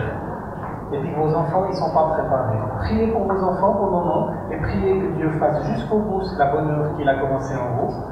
Et puis, il va vous conduire et vous allez avoir des pistes dans les mois et les semaines qui vont suivre. Oui, la personne là-bas. Les personnes qui lèvent la main, peut-être avancez-vous déjà. Comme ça, une fois qu'on a répondu à une question, on peut tout de suite passer à l'autre sans perdre de temps avec les déplacements. Je voudrais bénir le nom du Seigneur pour ce manqué quand même. J'avais reçu le prospectus, mais j'avais oublié, j'avais pensé que c'était déjà passé. Et là, je me rends compte que c'est vrai que ça a commencé avant, mais ce que je viens d'entendre ce soir, je suis plus qu'émerveillé. Parce que pour moi, l'éducation des enfants, c'est un problème sérieux. C'est un problème sérieux. Et pour un parent, quand on voit les enfants aujourd'hui dans la rue, quand on voit le comportement des enfants vis-à-vis des grandes personnes, souvent, on est souvent marqué, on se pose la question, mais qu'est-ce qui n'a pas marché? Et là, ce soir, ce que je viens d'entendre, je suis père de 3 enfants, et donc je suis vraiment, je ne sais quoi dire, mais le Seigneur vient de m'apprendre beaucoup de choses ce soir. Et je pense que ça va m'aider avec la relation avec mes enfants et puis avec d'autres enfants sur les champs de mission. Je pense que je pourrais aussi apporter quelque chose. Et je prie vraiment que le Seigneur puisse nous aider, chacun de nous ici présents, afin que nous puissions en retirer quelque chose d'important, surtout pour pouvoir partager avec nos enfants et avec nos enfants. Amen. Amen. Amen, merci beaucoup. Et je veux juste rajouter un petit aspect par rapport à ça. Ce soir, on met beaucoup en avant le potentiel des enfants. Mais ça reste des enfants. Ils ont besoin d'éducation, ils ont besoin de discipline, ils ont besoin d'accompagnement. Alors, pas n'importe quelle discipline non plus. Quelque chose qui reflète le cœur de Dieu. Et on n'est pas en train ce soir d'élever les enfants et de les mettre sur un piédestal en disant « Oh, les enfants, les enfants. » Non, on est conscient qu'on est dans une formation de disciples. Mais on veut ce soir mettre en avant leur potentiel. Mais je ne perds pas de vue le reste. Et on va aborder les autres aspects aussi. Merci. Merci. Je voudrais demander, j'ai un problème avec ce que j'en ai reçu, on a reçu tellement de choses. Mais j'ai un petit souci avec le risque. Il avait demandé de poser la question, est-ce qu'il y a un risque? Que l'enfant reçoit le Saint-Esprit. Je ne suis pas entendue avec ceux avec qui je discutais. Parce que pour moi, c'est vrai que les enfants reçoivent le Saint-Esprit. Et pour certains, ça vient progressivement. C'est-à-dire que reçoivent le Saint-Esprit, la transformation dans leur vie, tout ça vient progressivement. Ce que j'ai vu depuis 8 ans, après 14 ans, après 17 ans. Mais il y a eu un souci avec maman. Parce que là, une autre étape de ma vie avec le Saint-Esprit, c'était les dons spirituels. Et là, on a beaucoup de problèmes. Puisque là, il n'y a pas un risque. Parce que le Saint-Esprit, par rapport au potentiel de chaque enfant, peut lui donner en même temps un tout, comme le frère l'a dit, et avoir dans le monde spirituel négatif, peut aussi recevoir des dons spirituels, des dons de puissance, peut entendre la voix de Dieu, peut voir plein de choses. est-ce que là, il n'y a pas un risque avec le monde spirituel? Parce que moi, je voyais vraiment trop de choses qui m'ouvraient, j'avais personne pour me cadrer, me donner les enseignements qu'il fallait. C'était vraiment difficile. C'est une remarque importante et c'est ce genre de choses que j'entendais quand je parlais, quels sont les risques. C'est de pousser les enfants dans des expériences sans leur donner le fondement biblique, sans avoir la relation où l'enfant peut exprimer ses craintes, ses doutes, ses questionnements, et on parle avec lui, on le sécurise, on répond à ses questions. Et c'est avec ce genre d'accompagnement que l'enfant est sécurisé pour pouvoir entrer dans ces choses spirituelles. En plus, le monde spirituel n'est pas le seul monde. Donc si on pousse l'enfant parce qu'on est tellement une église mystique presque, qu'on le fait au détriment d'autres aspects de la vie de l'enfant, ben l'enfant va comme avoir une excroissance ou une partie de sa vie qui est démesurément gonflée et qui sera déséquilibrée par rapport à d'autres aspects. Donc on ne veut pas le mettre en porte-à-faux si dans son caractère ou sa relation avec Dieu toute basique, sa lecture de la Bible, donner au b.a.-ba et pousser tout d'un coup de la prophétie et ces choses-là. Les choses doivent grandir de pair. Maintenant, je dirais qu'il faut qu'on fasse attention non plus de ne pas voir les risques plus que les promesses. Parce que des fois, si on a peur des risques, on fait plus de risques. Et ce que j'entends derrière, c'est aussi lié à votre propre vécu. Et ma question, c'est quelles leçons vous pouvez tirer de votre propre vécu? Qu'est-ce qui a manqué dans l'accompagnement? Ce n'est pas forcément l'expérience qui était mauvaise en soi, mais il y a peut-être manqué des éléments d'accompagnement qui vous auraient sécurisé et qui vous auraient aidé par rapport à votre questionnement ou aux choses que vous auriez vécues. Maintenant, une dernière chose par rapport aux dons spirituels. Moi, je crois qu'un enfant peut aller dans tous les dons spirituels, mais de manière soft. Mais on ne va pas tout d'un coup lui dire « Alors les enfants, vous allez prophétiser !» Non, les enfants, on va écouter la voix de Jésus, puis on va écouter ce qu'il a à nous dire. On en parle avec des termes relationnels plutôt que des termes pompeux, ministériels et tout ça. Parce que tout d'un coup, on leur gonfle la tête. Donc, je prends un exemple, on abordera la délivrance, la prière de délivrance pour les enfants, une autre fois. Mais on était l'année passée dans un endroit et il y a eu une session de délivrance pour les enfants. Alors, moi, je prie souvent pour la délivrance pour les enfants. Mais là, en l'occurrence, c'était des hurlés dans la salle. Vous partez au nom de Jésus et tout. Puis on voyait tous les enfants au premier rang. Alors, ma première réaction, ça a été de dire ok, il y a peut-être quelques démons qui sont partis, mais il y en a des dizaines d'autres qui sont rentrés. Je peux te dire, parce que les démons sont pas sourds, l'autorité ne vient pas de la force de votre voix. Par contre, la force de votre voix, elle va impressionner l'enfant. Donc, je dirais, quel est le contexte ou l'atmosphère qu'on crée autour de ces choses spirituelles? C'est là où il y a le danger, plus que dans les choses spirituelles elles-mêmes, qui sont une source de bénédiction et de motivation pour l'enfant.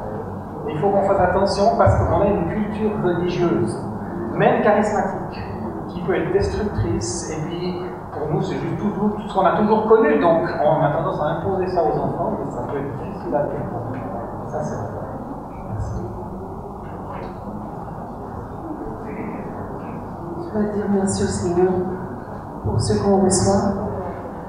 Ma question va dans le même sens que la sœur qui a passé précédemment. Alors, est-ce que c'est normal que des enfants qui n'ont pas encore fait la paix avec Jésus, on prie pour eux pour qu'ils soient baptisés du Saint-Esprit? Ils n'ont pas encore accepté Jésus comme leur Seigneur et Sauveur. On les réunit et puis on commence à prier pour eux pour qu'ils soient baptisés du Saint-Esprit. Et on voit la vie peut-être d'un enfant. On sait que cet enfant n'a pas fait la paix avec le Seigneur. Et cet enfant commence à prophétiser, à dire des choses, et on se rend compte que ce qu'on est en train de dire n'est pas juste. Et quand on veut rectifier, on s'oppose à l'autorité des parents en face. Donc ça, c'est ma première préoccupation. Ma deuxième préoccupation, elle est personnelle. Alors dans mon immeuble, c'est pour vraiment avoir peut-être une idée. Dans l'immeuble où j'habite, il y a beaucoup de musulmans. Et les enfants sont beaucoup attachés à moi. Donc quand je descends, Tata Joël, et vraiment, je prie je me pose la question, comment je vais faire pour évangéliser ces enfants sans heurter les parents, pour ne pas entrer en conflit avec les parents. Alors je pose ce problème parce que je me dis, peut-être que vous avez des expériences en la matière, en plus de ce que le Seigneur pourrait m'aider personnellement, peut-être qu'on peut m'aider dans ce sens-là. Merci. Merci beaucoup. Je réponds à la deuxième question. En fait, je ne vais pas y répondre tout de suite, parce qu'on a développé des outils qui permettent d'atteindre les enfants, y compris les enfants musulmans, d'une manière soft, sans forcément amener Jésus et la croix tout de suite, mais en bâtissant une image de Dieu différente et petit à petit en les bâtirant, qui respecte totalement les parents, et puis qui ne va pas avec les enfants au-delà de ce que les parents autorisent. On appelle ça quartier libre, et puis on abordera ça dans quelques semaines, qui vous donneront plein d'idées pratiques de qu'est-ce qu'on pourrait faire pour pouvoir toucher ces enfants. Par rapport à la première question, moi j'entends tout à fait. Et, dans ce sens-là, je ne fais pas passer les enfants à la chaîne dans une machine de prière où machinalement on prie pour tous les enfants pour qu'ils reçoivent le Saint-Esprit. Même les tout petits, je leur pose en général la question: qui c'est qui a envie de grandir avec Jésus, de mieux le connaître? Peut-être qu'ils n'ont pas pleinement fait la paix avec Jésus, mais en priant pour que le Saint-Esprit vienne travailler leur cœur, je ne prie pas pour qu'ils soient baptisés du Saint-Esprit au sens adulte, mais j'essaye de cheminer avec le développement de l'enfant. Et vous savez que dans son développement, l'enfant passe par plusieurs stades de conversion. Un enfant de 0 à 5 ans, il découvre Jésus comme un ami, Dieu comme un papa, le Créateur, enfin des choses basiques qui posent des fondements dans sa vie. Puis entre 6 et 8, 9 ans, c'est là où l'enfant commence à avoir son sens moral qui est formé, et puis que la dimension du péché commence à lui peser.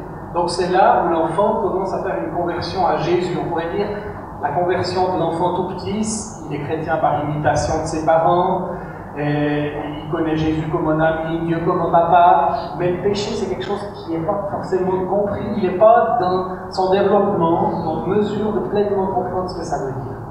Mais ça ne veut pas dire pour autant qu'on va mépriser son stade de développement et la relation qu'il peut avoir avec Dieu à cette étape-là. C'est une relation normale pour un enfant de cet âge. Mais après, quand il arrive entre 6 et 8 ans, souvent là on peut le conduire à la croix, et puis à prendre conscience qu'il doit confesser ses péchés, qu'il doit faire la paix avec Dieu et avoir la conversion telle qu'on l'a décrit souvent. Et quand l'enfant arrive dans l'adolescence, vers 12, 13, 14 ans, alors là, il y a le défi du regard des autres. Et c'est toute la seigneurie de Jésus qui vient comme un impact, un aspect majeur. Il va comme se reconvertir et reconnaître Jésus comme son Seigneur. Et lui soumettre sa crainte des hommes ou sa peur de se démarquer par rapport aux copains. Donc on voit que l'enfant se convertit plusieurs fois à une nouvelle dimension qu'il est capable de saisir au fur et à mesure de son développement. Maintenant, quand un petit enfant de 3 ans a envie que le Saint-Esprit vienne l'aider à suivre Jésus là où il en est, je ne veux pas empêcher de recevoir un enfant. Par contre, je ne vais pas forcément prendre tous les enfants de 3 ans de l'Église, en sachant très bien qu'il y en a 2 ou 3 où la famille se fiche un petit peu de Jésus, qui n'a pas vraiment de foi, qui est vécu, et l'enfant il suit simplement les autres. Je ne vais pas jeter les perles au pourceau, et on va vraiment essayer de voir chaque enfant où il en est dans sa motivation. Je ne sais pas si ça répond un petit peu aux questions, mais on essaie d'évoluer avec le développement de l'enfant sans mépriser les étapes, entre guillemets, pré-conversion, sang de Jésus, paix avec Dieu, la conversion telle qu'on l'imagine en tant qu'adulte, ou à un certain âge, il ne faut pas encore vraiment appréhender ce que ça signifie. Mais il a déjà une relation avec Dieu à son niveau.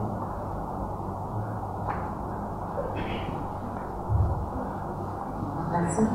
Bonsoir à tous. Alors, moi, j'ai pas de question d'état, c'est juste une contribution et un témoignage. C'est depuis mercredi dernier que j'ai commencé la formation. Alors, en termes de contribution, c'est profond tout ce que je reçois et je rends toute la gloire au Seigneur. Et je vous remercie pour votre approche assez simple de nous faire comprendre des choses qui sont évidemment les fondamentaux de la vie en tant que parent, en tant qu'éducateur et tout ça. Alors, aujourd'hui, j'ai compris combien est-ce que, de façon subtile, je pouvais me mettre entre Dieu et l'enfant. Et ça, c'est vraiment subtil. Je ne savais pas, mais j'ai réalisé qu'aujourd'hui, c'est effectivement ce que je faisais jusque-là. Je rends gloire au Seigneur pour cela. La deuxième chose, c'est que le mercredi dernier, en posé une question, celle de savoir qui est-ce que je méprise. Et j'ai réalisé que la première personne que je méprisais, c'était moi-même en fait. Donc pour dire que c'est vrai que je suis là, mais le premier bénéficiaire, c'est moi, ensuite ma famille, ensuite l'Église. Donc je bénis Dieu pour toutes ces choses que véritablement le Seigneur nous permet de comprendre et je vous blâme au Seigneur. Ça, le témoignage. Alors, mercredi dernier, quand je suis rentrée, j'étais convaincue d'une chose, on ne peut donner que ce qu'on a reçu.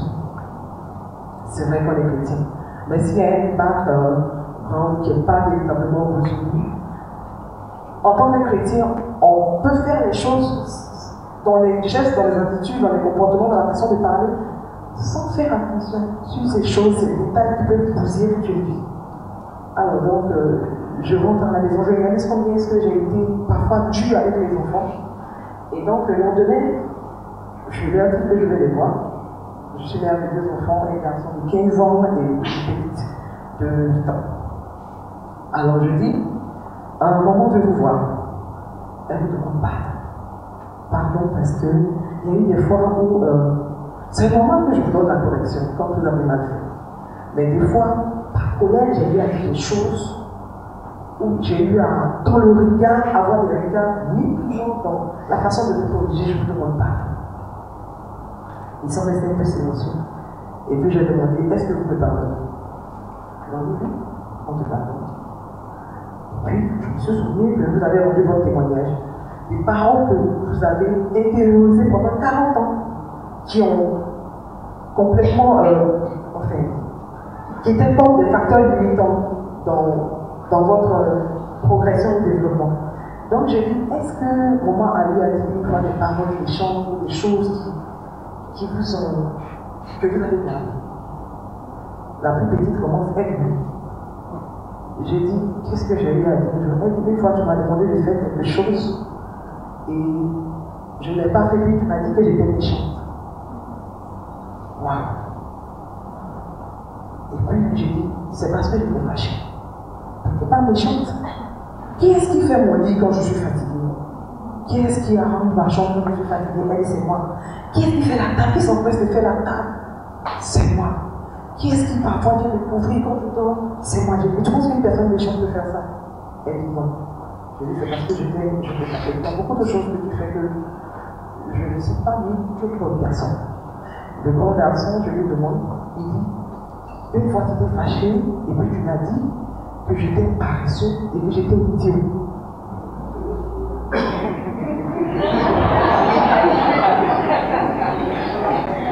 J'ai dit, mais non. J'ai dit, quand on va sur Internet, on n'a pas le même niveau d'études. Au stade où tu es, en termes de niveau d'études, je suis plus avancé que toi. Mais qui est-ce qui vient me débloquer parfois quand j'ai des soucis avec l'ordinateur? C'est moi. J'ai dit, quand je ne comprends pas les MT, qui m'aide, c'est moi. J'ai dit, mais qui est-ce qui m'a soutenu quand je suis sortie de l'hôpital pendant un moment difficile? Il dit, c'est moi. J'ai dit, tu penses qu'il y a une personne qui peut faire ça? Impossible. C'est parce que j'étais fâchée. Et à partir d'aujourd'hui, effacez tout ça de votre cœur parce que vous êtes bons enfants. Et ils sont repartis toujours. C'est simple, mais c'est toute une vie qui est restaurée, qui est remise sur la voie du Seigneur. Je bénis.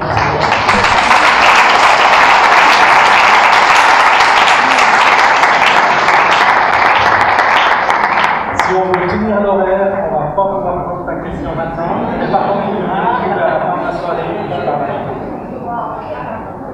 On est presque au bout. J'avais prévu qu'on prenne encore 1 ou 2 chants, mais on ne va pas le faire.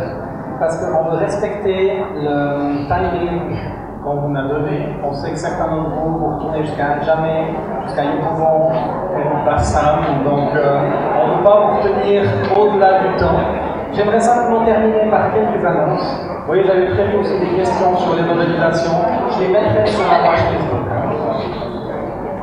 Alors, j'aimerais vous encourager à travailler ces questions à la maison. Reprenez-les. Vous les retrouverez sur la page Facebook, vous pouvez les utiliser. La page Facebook, j'y reviens tout de suite. La semaine prochaine, N'oubliez pas qu'on se voit mercredi et samedi. C'est une de ces semaines où il y a 2 rencontres. Ensuite, les samedis, on va faire plus de choses pratiques que le mercredi où on est plus dans les cours. Ensuite, simplement vous dire que l'impression qu'on a reçue de Dieu pour cette année, c'est que pendant la semaine, on ne va pas se charger de toutes sortes d'engagements à gauche et à droite. On est vraiment là pour cette formation. On est disponible pour des cultes les dimanches, on en parlera. Et en semaine, le Seigneur nous a dit, mettez-vous à part s'il y a des pastorales qui veulent vous inviter à avoir un jour un thème sur les enfants, sur la famille, et que les pasteurs soient formés sur ce thème, on est à disposition. Et aussi, si vous avez des écoles bibliques, des facultés, ça serait bien d'avoir peut-être un bloc de 1, 2 ou 3 jours de formation sur ces thèmes-là. On est aussi volontiers, on fait ça en Europe, on va dans des écoles bibliques ou des facultés, où on enseigne par exemple un bloc de 16 heures sur le travail parmi les enfants et les familles. Et là, on se met aussi à disposition pour ça si nécessaire. Vous approchez de Guillaume pour ce genre de demande. Est-ce que l'équipe FJ, vous avez des annonces? Juste, toute la liste des présences qui ne sont pas signées à la sortie. Oui, c'est important que vous signiez la liste des présences. Autrement, si vous venez râler la dernière semaine en disant « vous n'avez pas donné de diplôme », j'étais là presque toutes les fois, puis on va dire « mais prouvez-le ». Et si vous n'avez pas signé, il n'y a aucun moyen de prouver que vous étiez là des fois et on ne peut pas vous donner de diplôme. Donc c'est à vous de vraiment signer cette liste de présence comme preuve finalement que vous étiez là un certain nombre de soirées. N'oubliez pas non plus de payer vos frais d'inscription. Je sais qu'il y a beaucoup de personnes qui n'ont pas encore donné les 20 000 francs qu'on demandait pour l'inscription. Et je vous demanderai de l'intégrité par rapport à ça. Si c'est un défi, vous en parlez et vous ne gardez pas ça pour vous en essayant simplement de passer à côté. Moi j'ai pris une décision. Ce qui est important dans cette formation, ce n'est pas que vous connaissiez l'enseignement, mais c'est que vous nous démontriez un caractère qui est un exemple pour les enfants. Et l'intégrité au niveau des finances en fait partie. Donc si les gens ont suivi toute la formation mais n'ont pas payé, ils n'auront pas de diplôme. Parce que c'est pas normal. C'est pas normal. Et encore une fois, ce n'est pas des choses qui viennent pour nous, parce que nous on est là à nous pour faire. Mais il y a des cours de cette formation pour pouvoir faire un travail de qualité. Donc merci beaucoup.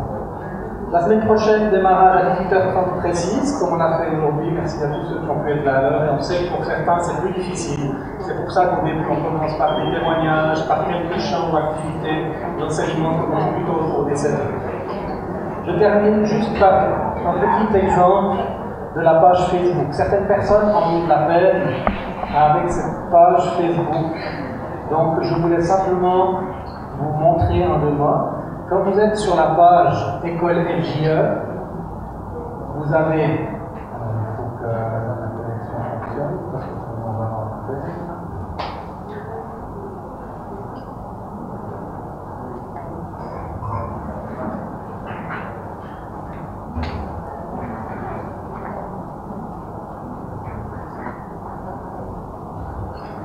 Tout ce qui a été montré, toutes les notes, sont à disposition sur la page, il ne manque rien. Les photos des différentes images qui ont été utilisées sont sur la page. Là, par exemple, j'ai mis les 2 chants qu'on a appris avec les liens YouTube pour les réécouter. Et si vous pesez sur Afficher plus, vous avez l'article en entier. La même chose ici, par exemple, vous aviez toutes les notes, les questions à travailler que j'ai mis ici, les images de la dernière session, tout est là, et puis toutes les notes de la dernière fois. Mais si vous voulez les notes au complet, il faut peser sur Afficher plus, et là vous avez l'article entier qui s'ouvre, et vous avez toutes les notes qui sont là, il ne manque rien. Donc je sais que certains ont moins l'habitude d'utiliser ce genre d'outils, mais tout est à disposition ici, et vous pourrez retrouver, vous pouvez mettre des commentaires, vous pouvez poser des questions, et je réponds normalement tous les jours aux commentaires ou aux questions qui sont posées. Voilà, merci beaucoup. Je prie simplement pour terminer la soirée, et puis après, je vais laisser partir ceux qui reviennent. Seigneur, merci pour ta présence. Merci parce que tu nous parles, tu nous malaxes, tu nous travailles, et on prie que ton esprit nous poursuive, pour que tu tu élargisses l'espace de notre tente, mais qu'on ne soit pas non plus des auditeurs qui gobent tout et n'importe quoi. Mets dans nos cœurs des vraies questions. Il y a aussi des réalités dont on n'est pas conscient et qu'il faut qu'on apprenne à voir.